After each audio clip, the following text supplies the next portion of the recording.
The Gothic War had its roots in the ambitious vision of the Byzantine Emperor Justinian to reclaim the lost territories of the Western Roman Empire. A key part of this vision was the subjugation of the Ostrogothic Kingdom, which had established a strong presence in Italy after the fall of Roman rule. In the summer of 535, the renowned general Belisarius embarked from Constantinople on a campaign that swiftly yielded Sicily by year's end, encountering minimal resistance.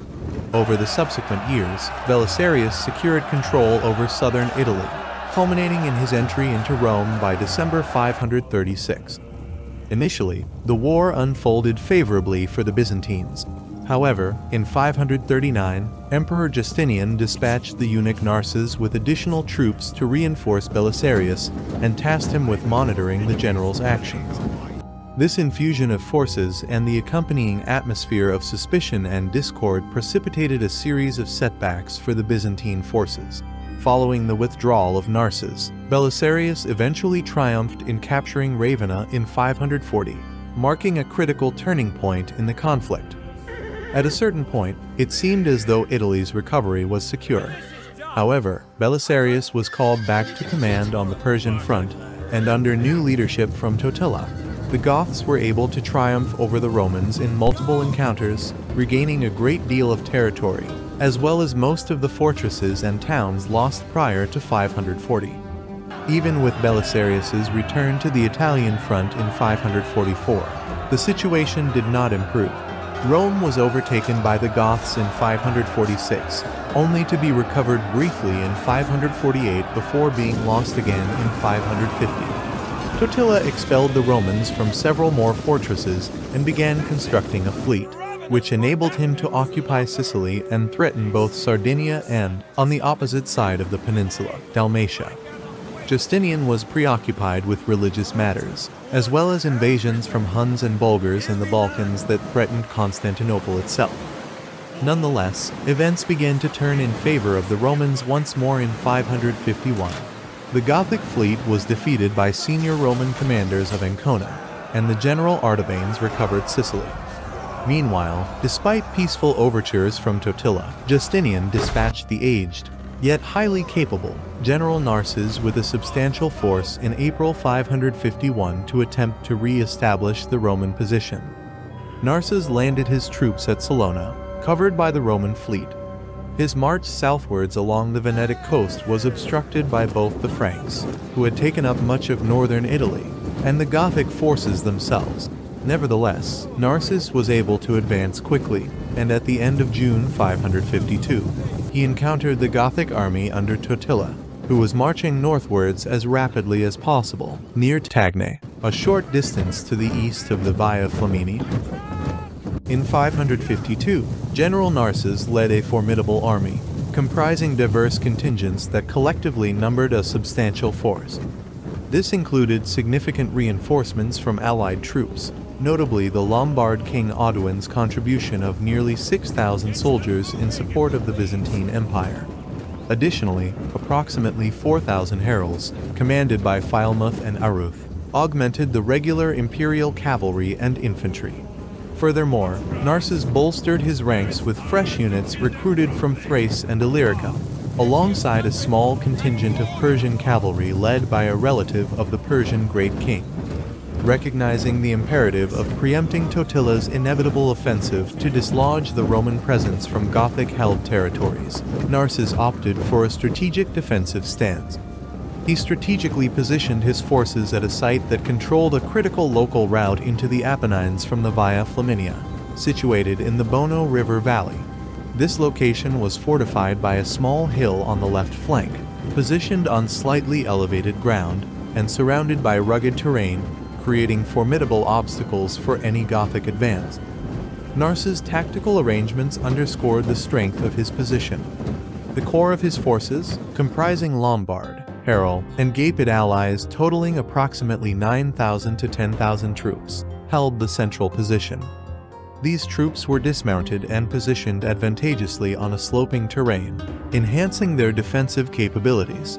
Flanking this central formation were cavalry units equipped with bows and lances, with Valerian commanding the right wing and Narses himself leading the left wing. Positioned ahead of each cavalry wing were robust contingents of archers totaling around 4,000 soldiers. Additionally, a reserve force of 1,500 cavalry was stationed behind the left wing, with 500 designated as a swift response reserve for the center, and the remainder poised as a potential flanking force should Gothic infantry target the Roman center or flank, as delineated by Procopius. Totila's forces established their encampment approximately 14 Roman miles to the south, at the location known today as Fassato. Despite the Gothic army's numerical disadvantage, General Narses initiated diplomatic overtures for a peaceful resolution or, failing that, a scheduled engagement.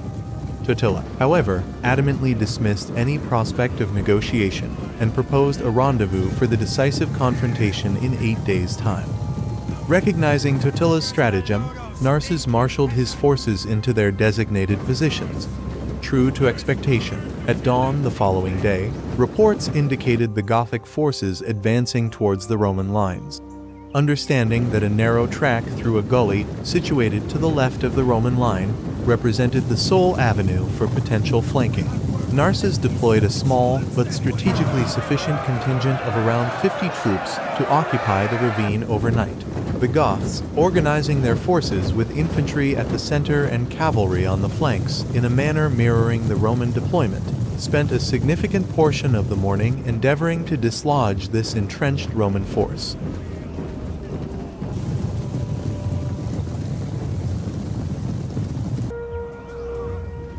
They launched several vigorous assaults on the Roman position, but were thwarted by the narrowness of the gully and the rugged terrain, which facilitated the Roman defense. Moreover, the Goths exclusively employed cavalry in these attempts, all of which were repelled with minimal losses on the Roman side. The initial phase of the battle was further prolonged by dramatic displays of equestrian prowess by Totila himself before both armies.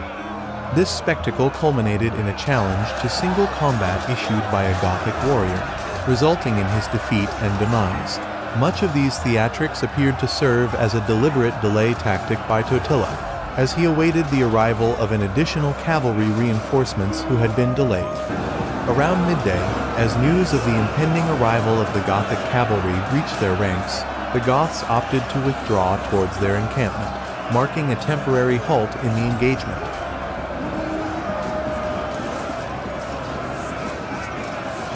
The circumstances following the Gothic withdrawal might have tempted General Narses to launch a counterattack against the retreating forces. However, several factors influenced his decision to refrain from immediate action. Primarily, the formidable defensive posture established by Narses was a critical asset that he was reluctant to relinquish hastily. Additionally, the uncertainty surrounding the terrain over which the Goths were retreating could have posed logistical challenges and strategic risks, as Narses lacked precise information about the preparedness of that ground. According to Procopius, Totila, in contrast, likely anticipated that his withdrawal would prompt a relaxation of vigilance among the Roman ranks, potentially creating an opportunity for a surprise assault before the Romans could re-establish their defensive positions. Despite this, Narses remained acutely aware of the potential for such a ploy and took proactive measures to maintain readiness within his forces. He instructed the army to partake in a modest meal within their lines, without removing armor or saddles, ensuring they remained prepared for any eventualities. As expected, when the reinforced Gothic forces returned shortly thereafter, they encountered the Roman troops in a state of readiness, thwarting any hopes of exploiting a momentary lapse in vigilance on the part of the Romans. During the battle between the Roman and Gothic armies, the Gothic leader, Totila, implemented a new strategy. He reorganized his troops, forming a single, large unit of cavalry that spanned across the front line with the infantry positioned behind them. Procopius, in his account of the battle, noted that the Gothic army was predominantly composed of cavalry, and their infantry, if present, were likely untrained peasants. This made them unreliable in battle, and their significance was minimal. The Gothic army's plan was to launch a massive attack on the Roman center. As a countermeasure, Narses, the Roman leader, relocated the archers on both wings to high ground on the flanks. This strategic move placed them out of immediate danger from the Gothic cavalry, allowing them to enfilade the Gothic cavalry as they advanced. The battle between the Gothic and Roman armies was a short but intense one. Totila, the Gothic commander, had ordered his troops to engage solely with lances. In a swift and massive charge, the Gothic soldiers advanced towards the Roman center, enduring casualties from the archery fire. However, the Roman spearmen in the middle stood their ground and countered the attack, forcing the Gothic cavalry to retreat.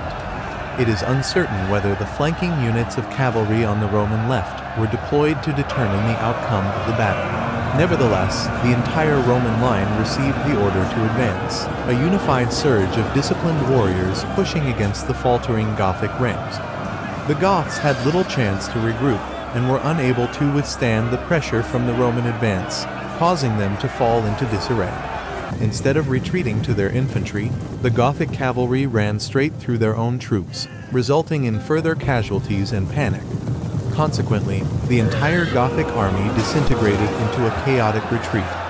The Roman cavalry pursued them with ferocity, killing many Gothic soldiers, including their leader. As the dust settled and the echoes of battle faded, the Romans stood victorious, their resounding triumph a testament to their discipline, strategy, and unyielding determination.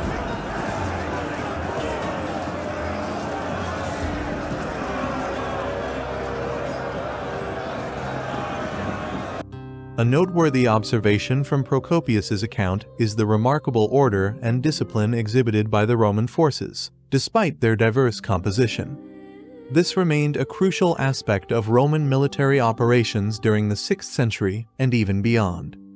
The Roman forces were often deemed superior not only to their barbarian adversaries, but also to those with a more advanced military administration and organization, such as the Persians. Subsequently, Narses marched on Rome, which surrendered with minimal resistance. The Ostrogoths rallied under Totila's successor, and both sides met for their final confrontation at the Battle of Mons Lectarius.